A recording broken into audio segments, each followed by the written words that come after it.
this one, we'll just call this G, my handwriting. This one is um, W, and this one is C, right? So what Mhm. does this line represent? This is the growing up process. This is when you're actually, this is about ego development, and this is about developing the structure of how you think and also the contents of what you think, right? So this is something, so this is basically just anything conscious mind stuff because we're still living in a conscious world, right? And it's about expanding your the way in which you can nuance something. And it's called growing up. The second one is called waking up. This is the spiritual practice. This is your non-duality kind of stuff, right? And then this one, the last one, is cleaning up, which is the work that I do, which is hypnotherapy, right?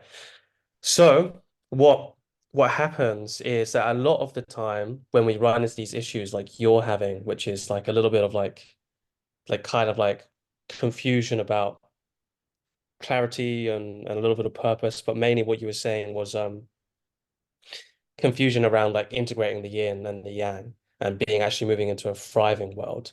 Well, it's because that usually, because this isn't taught together by most people. It's called integral theory, by the way, or or you can I can give you some resources after this to share. It's because we put too many eggs in one basket, right? So for you, what's happening here is you've gone super deep into this, and this has grown up as a excuse me, as a consequence of stuff. And then it's actually the cleaning up work, which is looking at your thoughts and really and your shadows and your different aspects of yourself and leveling them up so they're at the space of where everything's going, right? And why the reason why I'm bringing this up is because where you are right now, it's about integrating all three of them, Mhm. right? So what this means is like I was talking about, honoring the consciousness, the thoughts and the egos and the stuff that's holding you back, rather and actually diving into them, because it's when you dive into them that you actually start to heal them and illuminate them, rather than looking at them through this perspective, which is where you are right now, which is a great perspective to have, but it's limiting, which is why there's so many spiritual teachers out there who have shadows around sex or money or violence and stuff like this, because they are legitimately awakened. They are legitimately spiritual. However, because they didn't do the cleaning up work or the growing up work, what happens? They're either immature, ego-wise, or they have shadows that come out, right? So what's happening for you, what I think is there's a little bit of a wariness of engaging in certain thought loops and patterns and going into over-analyzing mode, which is great. It's actually really good because at least you now know what's happening and you can see how your mind is forming certain things. But there's also a certain, and the only reason I can say this because it happened to me too. Mhm. And it's also my mentor has seen it happen in loads of people, and he pointed it out to me, is that you don't want to spiritually bypass that, right? And the spiritual bypassing is being able to explain how everything works and how your mind's creating everything. But then just because you're able to explain that, it doesn't mean you get to skip like necessarily the nitty-gritty of it, having to actually go through and just sit with that stuff and allow it to heal, right? Mhm. So there's a little bit of a so what I would actually be really good for you is just set an intention to be like, I don't have to be perfect. I don't have to be over analytical. Let me just explore what's coming up right now and actually go into that feeling, right? Because that is the yin stuff. And you can honor that. But that doesn't mean because your mind will start to be like, oh, but does that mean I just go into straight woo-woo, leaf in the wind mode? No, it doesn't mean that. It's not either or, right? That will allow you to integrate a little bit. There's three main elements and classes of shadows that you can experience. And I get this from, so I've been learning this stuff for a while, but my main mentor now is someone called Kim Barter. So I'm not going to try and pretend like I came up with this because I didn't. And if you want to have references to him, then I can send you that stuff and I don't get any money or anything like that from that. Just so I can be transparent, right? So there's three main classes of shadow. There's projections, introjections, and split ego states. Let me go into to whiteboard mode again. Actually, I think this will be, especially if you're recording this will be easier. So, um, all right, for whatever reason, my stuff is starting to, let me share this again. I don't know why it does this sometimes. Yeah, this. Clear all drawings. So projections, introjections, splits, ego states, right? So projections are very simple, or they're all very simple to explain, but they go very deep, right? Mm. So projections, this is whenever you get triggered at something external, and the emotion that comes up is frustration, anger, these types of emotions. So it's a triggered state, but the emotions are more empowering, at least to most people. These two seem more empowering, right? And what this does is, so you're getting angry at the external world. And what projections are is anything you're getting angry at or getting triggered at externally is because there's something you're seeing in that person that you don't like about yourself. So you're projecting your own shadow onto them, right? And for these, this is why it's so important to be with someone, if you're going to do this work, who understands this stuff. Because the integration technique for this is re-owning that part. It's not letting it go and releasing. That is actually harmful for projections because it's your own stuff that you're letting go of. You're disowning the shadow further than you have before, right? So not only are you projecting it out, you're also disowning that.